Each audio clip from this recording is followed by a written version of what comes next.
নমস্কার বন্ধুরা, আমি শ্রাবণী।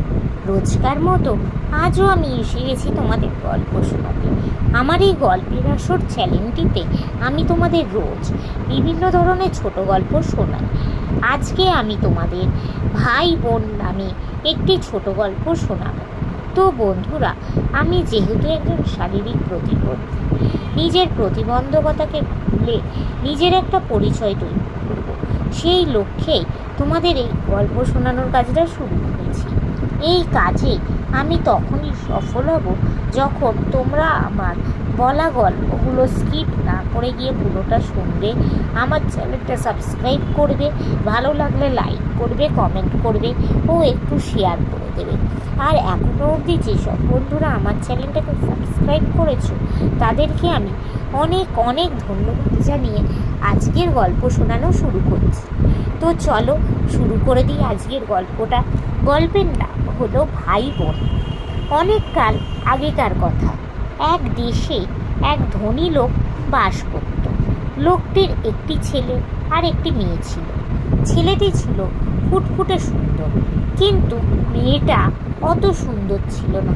আগে তাদের বাড়িতে আয়না ছিল না। বাবা যেদিন আয়না কিনে নিয়ে এলো, বাড়ির সকলেই সেদিন খুব খুশি হলো। সবচেয়ে বেশি খুশি হলো ছেলেটি। আয়নায় নিজের মুখ দেখে বলে উঠল, আহা, আমি কি সুন্দর দেখতে।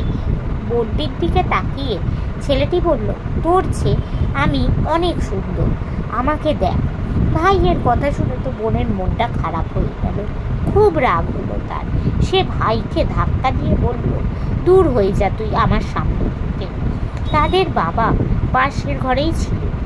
সে দুজনের কথা শুনে তাদের কাছে এগিয়ে এসে বলল, শোনো, তুমি যেমন দেখতে ভালো, লোকের সঙ্গে ভালো ব্যবহারও করো। আর মেয়েকে বলল, তুই মন খারাপ করিস না রে মা, লক্ষ্মীটি আমার। তুই সাধ্যমতো লোকের ভালো করবি, তাহলে দেখবি সব লোকই তোকে ভালোবাসবে।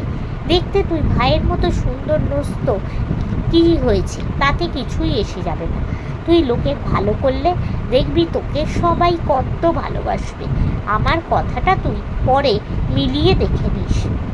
এই গল্পটা থেকে আমরা কি শিক্ষা পাই যে ভালো চেহারার যে ভালো আচরণ বা ভালো ব্যবহার করা সবসময় উচিত।